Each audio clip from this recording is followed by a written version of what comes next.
नन्ही सी आंखें और मुड़ी हुई उंगलियां थी। नन्ही सी आंखें और मुड़ी हुई उंगलियां थी। ये बात तब की है जब ये दुनिया मेरे लिए सोई हुई थी। नंगी सी शरीर पर जब नए कपड़े पहनाता था। ईद वीद की समझ ना थी मुझ में, फिर भी मेरे साथ मनाता था। घर में खाने के वांदे थे, फिर भी एफडी में पैसे जोड़ रहा था। उसके खुद के सपने अधूरे थे, पर मेरे लिए सपने बुन रहा था। ये बात तब की है जब ये दुनिया मेरे लिए सोई हुई थी। वक्त कटा, साल बढ़े, फिर भी सब कुछ अनजान था। मैं फिर भी उसकी जान था। बिस्तर को गीला करना हो या फिर रातों को रोना, एक बाप ही था जिससे छीना मैंने उसका सोना था। सुबह फज्र तक गोदी में खिलाता, झूले में झुलाता, फिर दिन में कमाता, शाम को चला आता। कभी खुद से परेशान तो कभी दुनिया का सताया था। एक बाप ही था जिसने मुझे रोते को हंसना सिखाया था। अल्फाजों से तो गूंगा था मैं, वो मेरे इशारे समझ रहा था। मैं खुद इस बात से हैरान हूँ आज कि कल वो मुझे किस तरह पढ़ रहा था। पापा तो छोड़ो यार, अभी पा भी नहीं निकल रहा था, पर वो मेरी हर फरमाइशों को पूरा कर रहा था। अब मैं भी उसके लाड प्यार में अब ढलने लगा था। घर से वो निकल ना जाए, अब उसके कदमों पे नजरें रखने लगा था।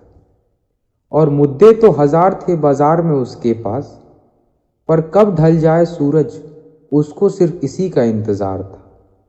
और मैं भी दरवाजे की चौखट को ताकता रहता था। जब होती थी उसकी दस्तक तो वॉकर से झांकता रहता था। देखकर उसकी शक्ल दूर से चिल्लाता था। जो भी इशारा मुझे आता, मैं उसी में उसको अपने करीब बुलाता था। वो भी छोड़कर सब कुछ मुझे सीने से लगाता था। कभी हवा में उछालता तो कभी करतब दिखाता था। मेरी एक मुस्कान के लिए कभी हाथी तो कभी घोड़ा बन जाता था। और सो सकूं रात भर सुकून के साथ, इसीलिए पूरी रात एक करवट में गुजारता था। इसीलिए पूरी रात एक करवट में गुजारता था। पर वो बचपन अब शायद सो चुका था और मैं जवानी के दहलीज पे कदम रखने लगा था। उसके कुर्बानी को उसका फर्ज समझने लगा था। चाहे वो फिर खुद बिना पंखे के सोना हो, या मुझे हवा में सुलाना, या फिर होली को खुद पुराने कपड़े पहनना और मुझे नया पहनाना, या तपती हुई बुखार में वो ठंडे माथे पे रखी हुई पट्टियां हो, या मेरे हर जिद के आगे झुक जाना। वो बचपन था, वो गुजर गया। वो रिश्ता था, वो सिकुड़ गया। और मैं उसकी कुर्बानी को, बोझ को उठा नहीं पाया।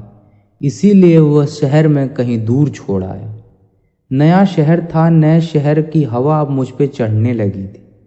अपने बाप की हर एक नसीहत मुझे बचपना लगने लगी थी। काम जो मिल गया था, पैसे जो कमाने लगा था, क्या ज़रूरत है बाप को, ये सोच मुझ में पलने लगा था।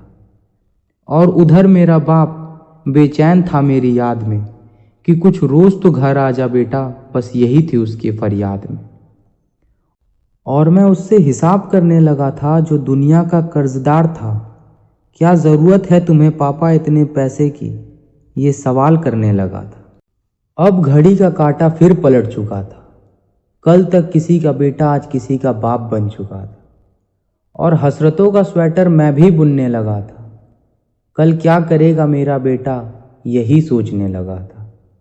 अब दुनिया में ना कोई उसके आगे था, ना कोई अपना ना कोई पराया, बस वही एक सपना था। तब मुझ में एक जज्बात उमड़ने लगा था, जिस जज्बात से मैं हमेशा अनजान था कि कल क्या गुजरी होगी मेरे बाप पे। अब मुझ में ये समझ आने लगा। बेलूज मोहब्बत की मूरत होता है बाप, जो लफ्ज़ों में ना बुना जाए और कलमों से ना लिखा जाए, वो होता है बाप। जो रोते हुए को हंसा दे और खुद को माजूर बनाकर तुम्हें खड़ा कर दे, वो होता है बाप। और ये एक मैसेज पूरे समाज के लिए कि एक रोज़ तुम्हें एहसास ज़रूर होगा कि मसरूफ़ तुम थे, उम्र दराज वो होगा। जिसकी उंगली के सहारे पकड़ कर चला करते थे, आज वही छड़ी का तलफदार होगा। और जिसके सदके में जी रहे हो आज, कल वो ना रहे तो क्या होगा। पर अभी वक्त बचा है कुछ खास तुम्हारे पास, जब तक बाप का साया है तुम्हारे साथ।